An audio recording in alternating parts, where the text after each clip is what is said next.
Never ever have I been greeted in the bush with a hot towel with a guy in a tuxedo.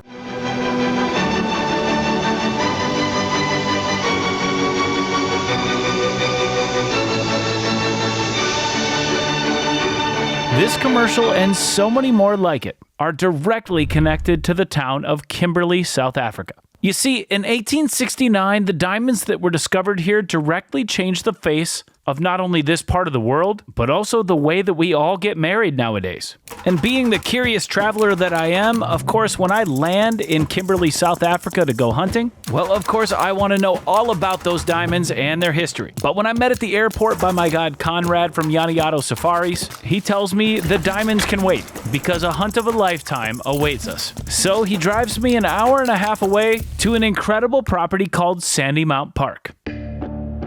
And it's comprised of nearly 70 square miles of heavenly habitat for over 30 different game species. And all of it is exclusively hunted by Jannie Otto Safaris. And when we arrive at Sandy Mount, I'm immediately greeted by the man himself. This is Jannie Otto, one of the most legendary outfitters in all of South Africa. And then I meet Rykie Fourie. She's the general manager of this entire place, which her family established years ago. And then as I walked to the lodge, the tone for the entire trip was officially set. There's nothing I love more than cleaning my hands before champagne. It's very, very nice. Thank you. Thank you. Welcome, sir. My name is Toby. Thank you. Hi, Toby. Nice to meet you. Thank you. A safari that involves diamonds, champagne, and guys in tuxedos. Now, this is something I could get used to. Cheers. Oh my God. Woo! I've traveled to enough outfitters in my life to know when something is special, and it didn't take 5 minutes with Jannie Otto to know that this place is exactly that. This is awesome. Like the presidential suite. This'll do. It's okay. But this lodge and the service is not the only thing that's special about this hunt. You see, all of my past trips to Africa have involved a vehicle and a lot of walking. But on this safari, Jannie Otto has offered up something completely different. And by different, I mean there's gonna be a lot of horsing around. So tomorrow is definitely a first. We are headed out on safari on horseback. I've done a lot of horseback hunts in my life, but never one in Africa. In fact, I don't know anybody who's been on one in Africa, come to think of it. But I'm gonna tell you this, I'm not riding on that big thing. Nope. So this is the guy I'm gonna ride? Yeah. What's his name? Tequila. Hi, Tequila. That's a good name. I like that. That was double tequila. Hi, girl. Hi, honey. Oh, do you like that? I like tequila. In more ways than one. Are you and I gonna be friends for the next few days?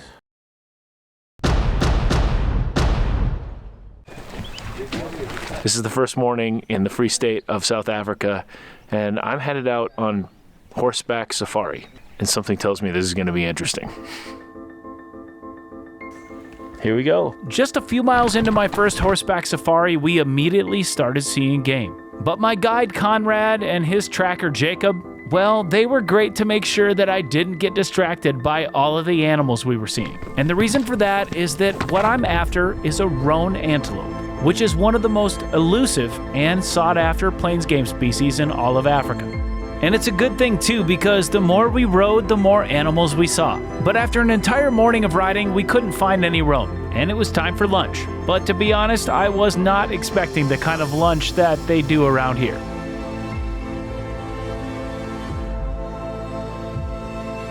I don't even know what to say right now. I've done a lot of crazy stuff in my life, but never ever have I been greeted in the bush with a hot towel with a guy in a tuxedo. Dude, you're the best. Thank you. You are the best. This is unbelievable. Man. Thank you so much. Now, I grew up with horses, and I know that when you lead a horse to water, you can't make it drink. But on the other side of things, if you lead a nick to food, well, you can be damn sure that he's gonna eat. So this is a smoked cheese warthog sausage, and then, and this is a springbok one. I've never had warthog It's before. very good. All right, I'm going for the warthog. So, Okay. so I just take a bun. Yeah. Can I? Is this homemade bread too? Yes. Oh my Chef, gosh. bake some fresh bread for us. Okay. So Okay, there then you warthog go. sausage. How about some? Yeah, that mayo. mayo is good. Yeah. All right, so we'll do a little mayo. Bon appetit. Bon appetit. In fact, I'm not wasting any time. Cheese.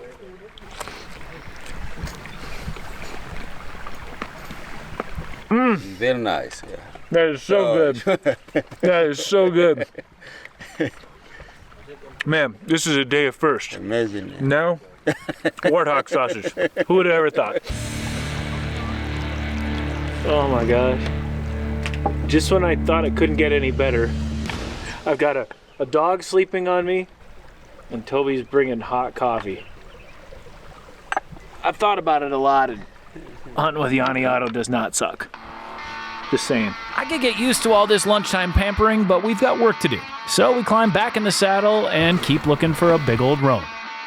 I've had the great fortune of hunting on horseback in lots of different places all over the world. But if I'm honest, the one place that I never figured I'd be using horses to hunt is Africa. But here I am. And the biggest difference between this hunt and the other horseback hunt I've been on is that nearly any animal that we see is technically fair game. But I stay focused on the task at hand, which is finding a mature roan. That is, until we see an injured springbuck. And then Conrad and I immediately swing into wildlife management mode, and I put my Frankie to work on a long shot off the sticks.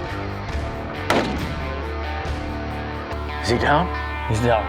What a shot, buddy. There are certain moments in life that while you're right in the middle of them, you know that you're never going to forget. And walking up to this springbuck on horseback, for me, is definitely one of those moments.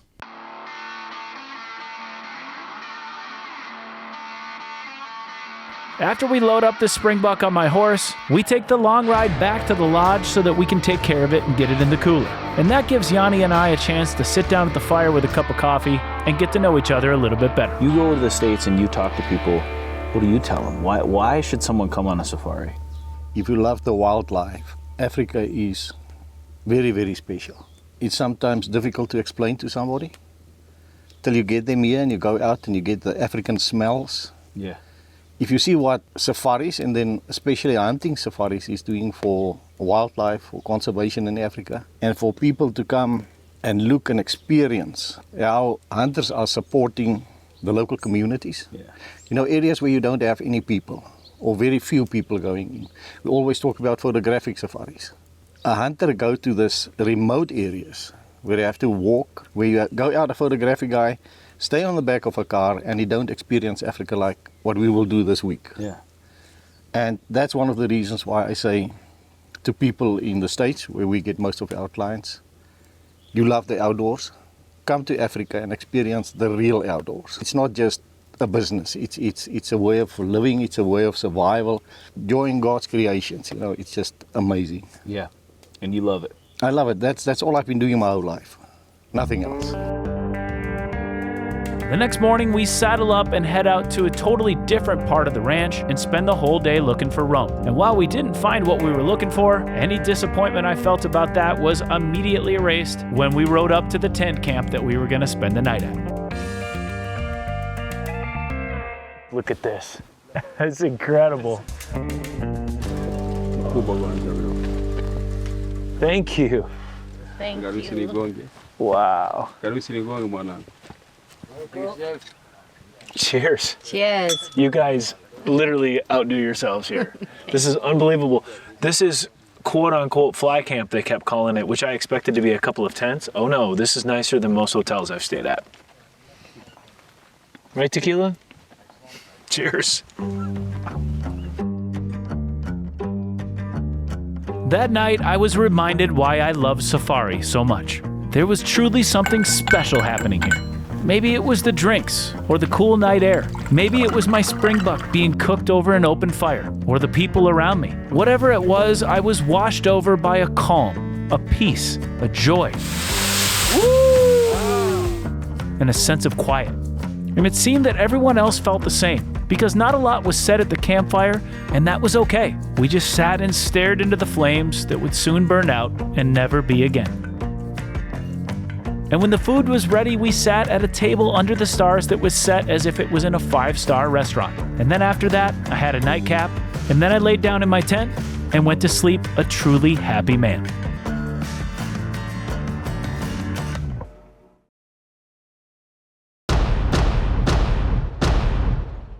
It's 6:30 in the morning, the sun's just coming up. It's day 3 or 4 in the South African bush, I'm not sure. Last night, sleeping in that tent, it was cold, 25 degrees I bet. And I'm tired, I'll admit it, but I wake up in the morning and I halter up this horse and I'm feeling like I'm a NBA star ready to go to the finals. I love this so much. I just need a cup of coffee.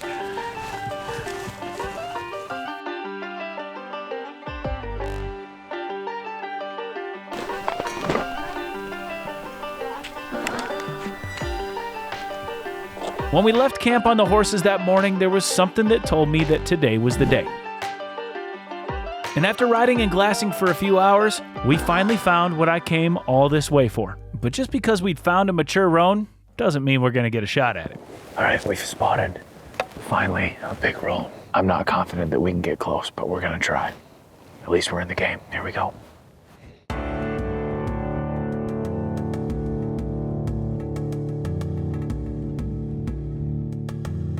The last time we saw this bull, he walked over the ridge that we're on now. We knew he had to be close, but we couldn't find him anywhere. So we slowly covered ground as quietly as possible. And then, like magic, he appeared out of nowhere, bedded just 50 yards away. I see him. Just over, it's right there.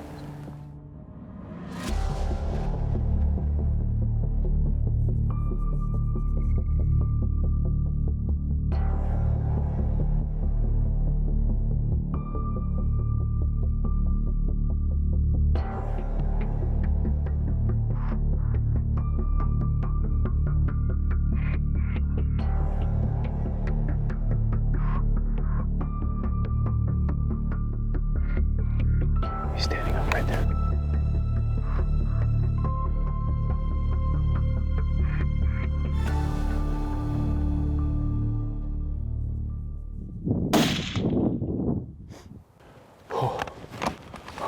Dude. What on? Yes, sir. Oh my God. Great stuff. Oh my goodness. For someone that doesn't know me, you might look at this and think, that's just the same old hunting story. Hunter goes hunting. Hunter kills animal. But for me personally, this is about so much more than that. As hunters, we all have animals that capture our hearts and carry a little bit of mystery with them. And ever since I first started coming to Africa, a big roan bull has always done that for me. And to do it all on horseback, that's nothing short of a dream come true. And this is a moment that I'll be thinking about for the rest of my life.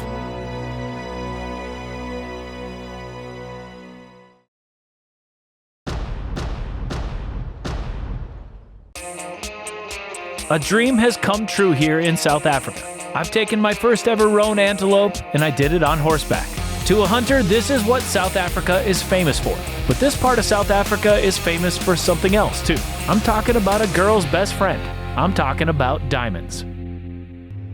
When diamonds were discovered in Kimberley, South Africa in the late 1860s, it changed the course of not only South Africa's history, but the world's history almost overnight. Humans have had a long fascination with diamonds that most historians believe begins in India. It's believed that the people of India have been trading diamonds since as early as the 4th century BC. But it wasn't until sometime around the 1400s when trading routes expanded that diamonds became a fashionable accessory to Europe's elite. And then in the 1800s, just as the Americans and the Europeans were becoming more affluent and demand started to soar, diamond deposits were discovered in Kimberley, South Africa in 1866. And by 1900, the companies that owned those mines in South Africa controlled an estimated 90% of the world's production of rough diamonds. To learn more about this, I leave Sandymount and head back to Kimberley, to the site where it all began, a place that's argued to be the deepest hand-excavated hole in the world, a place that's simply known as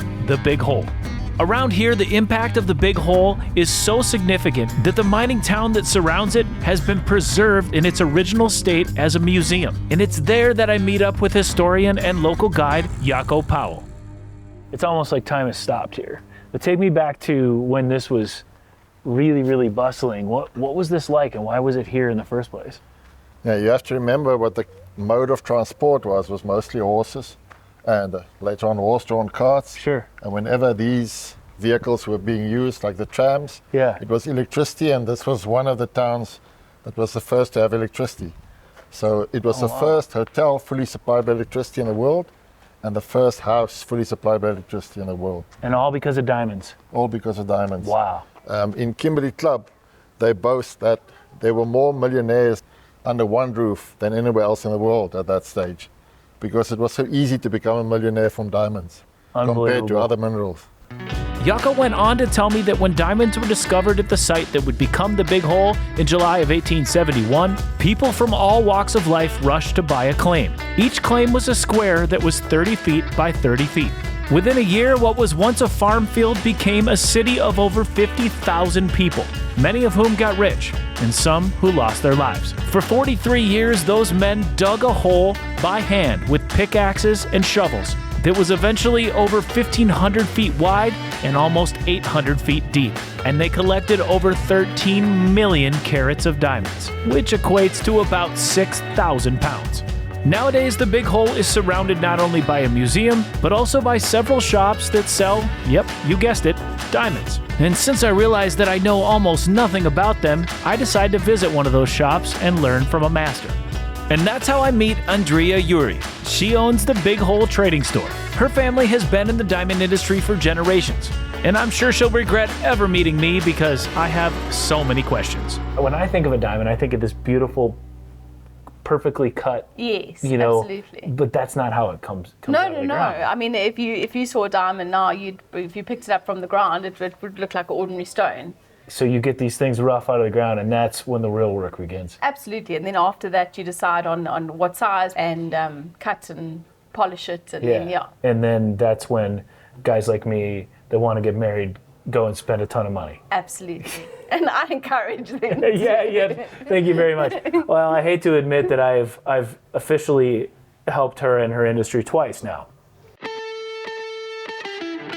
Andrea goes on to tell me all sorts of things I didn't know, like the fact that diamonds come in up to 12 different color variations, even red and blue. She tells me about how diamonds are cut from rough stones into the beautiful geometric shapes that we know and love. And then they're all classified by the 4 C's: cut, color, clarity, and carat weight. And when it comes to carat weight, she told me something absolutely fascinating. Ancient traders from the Middle East would use the seeds from inside the pods that fall from the carob tree, which were usually uniform in weight, to weigh precious metals and stones. This use of the carob seeds eventually became the industry standard for weighing diamonds. The Greek name for a carob pod is karation, which is why today we call the weight of a single carob pod a carat, which makes a 10-carat diamond sound a lot sexier than a 10-seed diamond.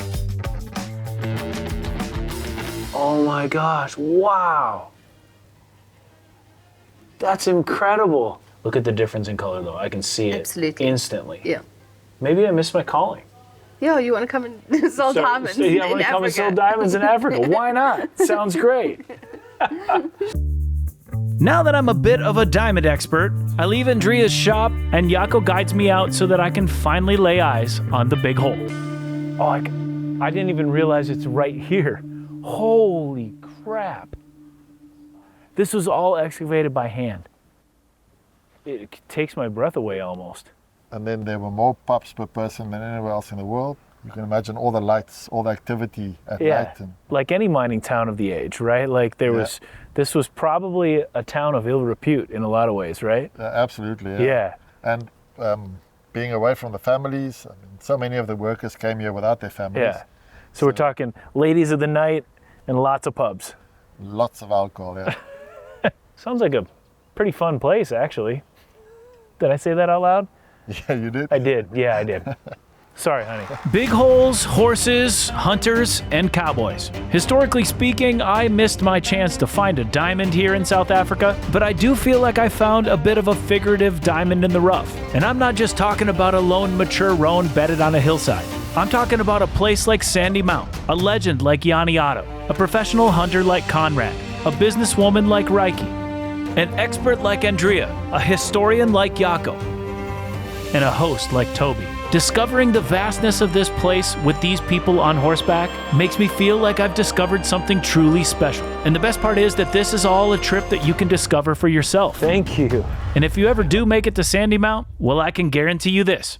You will have very clean hands before you drink your champagne. Cheers.